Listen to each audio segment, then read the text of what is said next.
मध्य पूर्व में बढ़ते तनाव के बीच रक्षा विशेषज्ञों और अंतर्राष्ट्रीय विश्लेषकों का ध्यान एक बार फिर ईरान की उस रणनीतिक संरचना पर केंद्रित हो गया है जिसे रेजिस्टेंस एक्सिस या प्रतिरोध धुरी के नाम से जाना जाता है।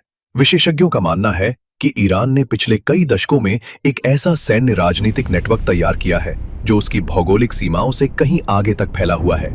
इस नेटवर्क के माध्यम से तेहरान अपनी मुख्य भूमि को सीधे संघर्ष से दूर रखते हुए क्षेत्रीय प्रभाव बनाए रखने में सफल रहा है। क्या है अग्रिम रक्षा की रणनीति? रक्षा मामलों के जानकारों के अनुसार ईरान फॉरवर्ड डिफेंस यानी अग्रिम रक्षा के सिद्धांत पर काम करता है। नेटवर्क के 3 प्रमुख स्तंभ। पहला, हिजबुल्लाह, लेबनान। लेबनान स्थित हिजबुल्लाह को इस नेटवर्क का सबसे शक्तिशाली और संगठित घटक माना जाता है। यह संगठन एक अत्यधिक प्रशिक्षित अर्ध सैनिक बल के रूप में इजराइल की उत्तरी सीमा पर लगातार दबाव बनाए रखता है।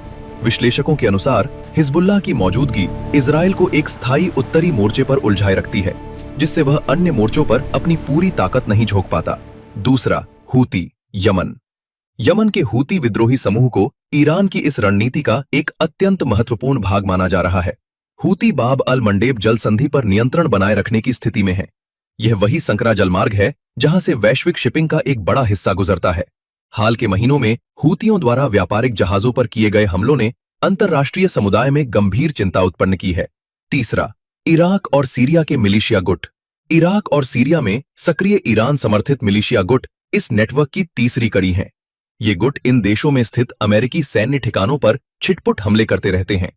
इसका उद्देश्य अमेरिकी सेना का ध्यान और संसाधन बटाए रखना है ताकि वॉशिंगटन किसी एक मोर्चे पर केंद्रित न हो सके।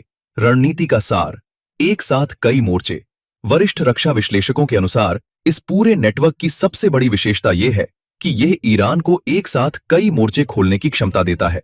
इससे ईरान की अपनी मुख्य भूमि पर सीधे सैन्य हमले का जोखिम काफी हद तक कम हो जाता है। जानकारों का कहना है कि यह रणनीति पारंपरिक युद्ध से बिल्कुल अलग है। यहां न कोई घोषित युद्ध है, न कोई स्पष्ट युद्ध क्षेत्र।